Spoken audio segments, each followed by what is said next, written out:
राज्यमंत्री योगेश कदम यांचे अनेक कारनामे आतापर्यंत मी आपल्या समोर आणि महाराष्ट्राच्या जनतेसमोर ठेवलेले आहेत। एवढं होऊन देखील पुराव्यांसकट सगळी प्रकरणं मी महाराष्ट्राच्या जनतेसमोर विधानसभेच्या माध्यमातून विधान परिषदेच्या माध्यमातून ही सरकार समोर ठेवली।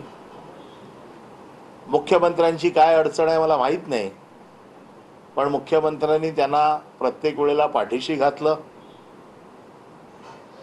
आणि महाराष्ट्राच्या जनतेला हा संदेश दिला की मंत्र्यांनी काही केलं तरी चालतं, आमचं त्यांना अभय आहे। उपमुख्यमंत्री एकनाथ शिंदे यांनी खेडच्या सभेत जाऊन सांगितलं होतं की योगेश तुझ्या पाठीशी मी आहे, तुला काय काळजी करायचं कारण नाही। आणि ज्या वेळेला महाराष्ट्राचा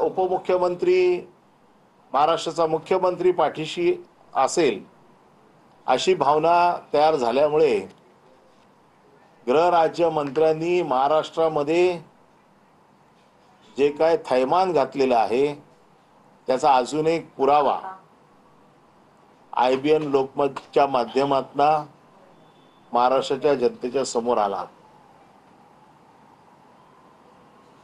आपल्याला माहिती आहे की पुणे जिल्ह्यामध्ये मोठ्या प्रमाणात गँगवॉर चालू आहेत। कोयता गँग आहे।